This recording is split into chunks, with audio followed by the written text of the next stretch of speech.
WhatsApp guys, আপনারা সবাই কেমন আছেন? আশা করি ভালো আছেন। Welcome to my new video. তো গাইস, আজকে ভিডিওতে দেখতে যাচ্ছি, দেখেন প্রথমেই একটি সুন্দর গরু, যেটা দেখতে খুব সুন্দর। এন্ড গরুটিকে ধরে রাখতেও দুইজন লাগে, শক্ত করে ধরে রাখছে এবং অনেক বড় গরু। এবং নেক্সট ভিডিওতে দেখেন এইখানে একটি গরু ছুটে গেছে, যার পিছনে মানুষ ধাওয়া করছে, মানে হাত থেকে সম্ভবত ছুটে গেছে গরুটি। দেখেন রিস্কা টিস্কা পার হয়ে যাচ্ছে গরুটি। ওই যে যায় না, দেখেন বল নিয়ে যায় না ডিফেন্ডারকে কাটিয়ে, সেভাবে গরুটি যাচ্ছে। তো এখানে দেখছেন এই ছাগলরা খেলা করছে, দুটি ছাগলের বাচ্চা গরুর উপরে খেলা করছে। তো এটা দেখতে খুবই সুন্দর। এবং নেক্সট ভিডিওতে চলে যাই। এই যে এটি হচ্ছে একটি ভুট্টি জাতীয়, এর হাইট কম হয় কিন্তু এদের প্রাইস অনেক বেশি হয়। এই ধরনের গরুর প্রাইস অনেক বেশি হয়।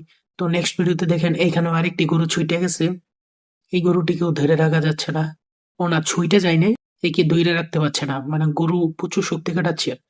এগুলো অস্ট্রেলিয়ান গরু, তো একজন পাচ্ছে না এটাকে ধইরা রাখার জন্য, চেষ্টা করছে সেই ব্যক্তি ধরতাছে না।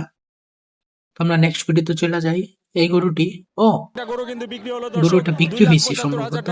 হ্যাঁ, গরুটি বালাই দামে ভালোই বিক্রি হলো। তো এইখানে দেখেন এই গরুটি আবার ছুটে গেছে, ছুটে গিয়ে একটা গাড়িকে অ্যাটাক করে দিছে, মানে গাড়ি ফালায় হুন্ডার ফালাই দিছে। ও এটাকে ধরার চেষ্টা করতেছে, ধরতে পারছে না,